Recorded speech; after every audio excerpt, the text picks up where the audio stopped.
welcome to the Melbourne Speakers Forum. Today I'd like to just speak to you briefly about something that annoyed me that I read in the newspaper this morning. Eddie Maguire, who everyone knows is a popular game host and TV personality in Australia, as well as the president of the Collingwood Football Club. Today in his article that he writes weekly in the Herald Sun, he was talking about his radio program that's starting on Triple M tomorrow, and he was talking about the different radio shows in Melbourne, and now his is going to be different, possibly better, and things like that. That's all fine, no problem with that. But there was one particular bit when he went on to describe the people he has on his new show, and I'll quote from what he said. He said, this is Eddie Maguire, he said, "And I have a few surprises. I even have a female of non-Anglo background whom I will introduce over the next few weeks." And he went on to say, "A non-Caucasian female. This is groundbreaking stuff!" Exclamation point. Now, can you imagine if someone came on a radio host of like Fox FM or some other station and said, "Groundbreaking stuff, we're going to have an all-white panel. We're going to have all-white males, all-white females as the panels, the hosts on a new radio program." There would be outrage. People would say, "What is this? You're excluding minorities, you're excluding ethnic minorities." But here, Eddie Maguire is showing his racism by proclaiming with excitement a non-Caucasian female. This is groundbreaking stuff. Well, I don't see it as groundbreaking for a start, because there's plenty of media outlets in Australia that have non-white hosts, non-white, non-male hosts. SBS, ABC, just to name two of them. But the hypocrisy that Eddie Maguire, not the hypocrisy, the racism that Eddie Maguire shows, it's maybe not surprising considering his AFL background. Let's remember that the AFL has a round called the Indigenous Round, where they celebrate the race of the Indigenous people. As if it's somehow, let's applaud them because they're Aboriginal. They don't have a white supremacist round, do they?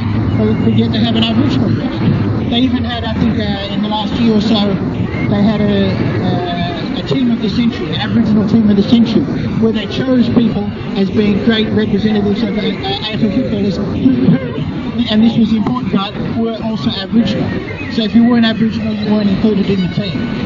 I mean, does this sound a bit similar to what happened in South Africa in the 80s and before,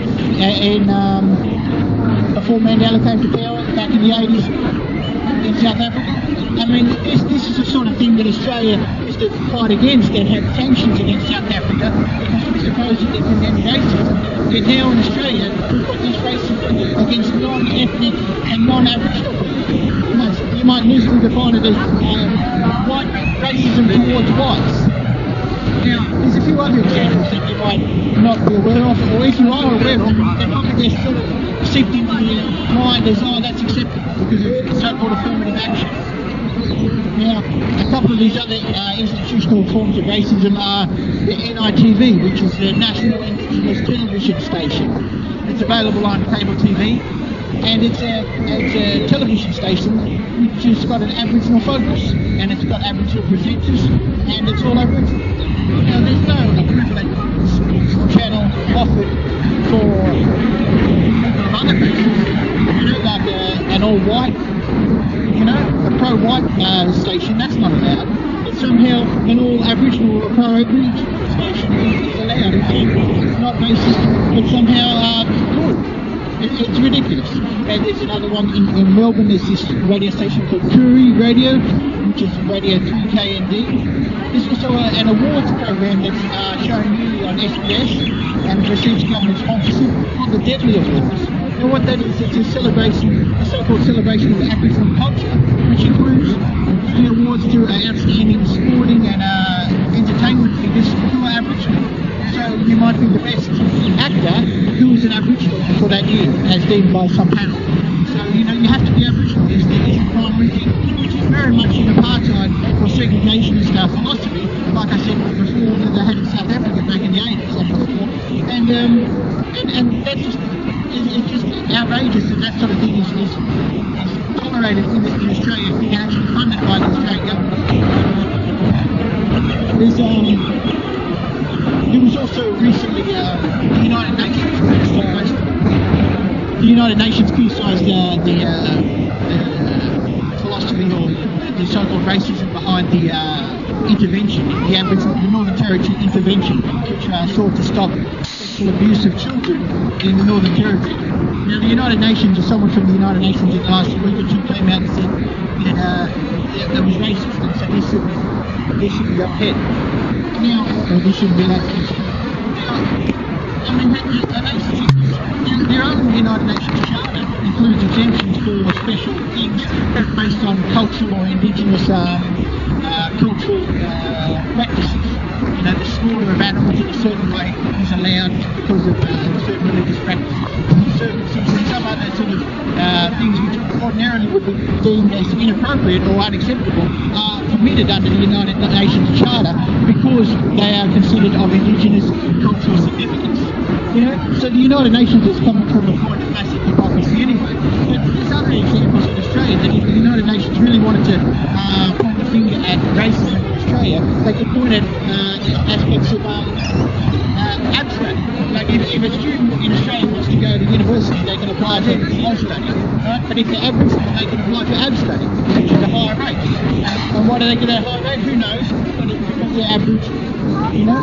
I mean, this is changing. America before civil rights movement, which is very similar to what they did in South Africa, it just goes on. And people like Eddie Maguire, who preach his racism, is applauded as Joe mainstream Mr. North, trying to lay the foundations for a future political career he is, and getting away with just being totally racist. Yet the AFL, when someone calls someone a black C in a time of argument, in a time of argument, someone calls someone a black C in a football game, they'll be lambasted for being racist. Yet the AFL itself has embraced identifying things like the Aboriginal team in the section. Now, in the last week I was checking out job search, and there used to be an Aboriginal section. I couldn't find that, but this time I found a search. If you go to jobsearch.gov.au and you search for Aboriginal, you'll find a bunch of jobs which you can apply for if you are Aboriginal.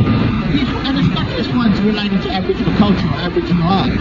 Here's one which is an administration officer in New South Wales, in the town of Armidale, and it says here, applicants for this position must be of Aboriginal descent.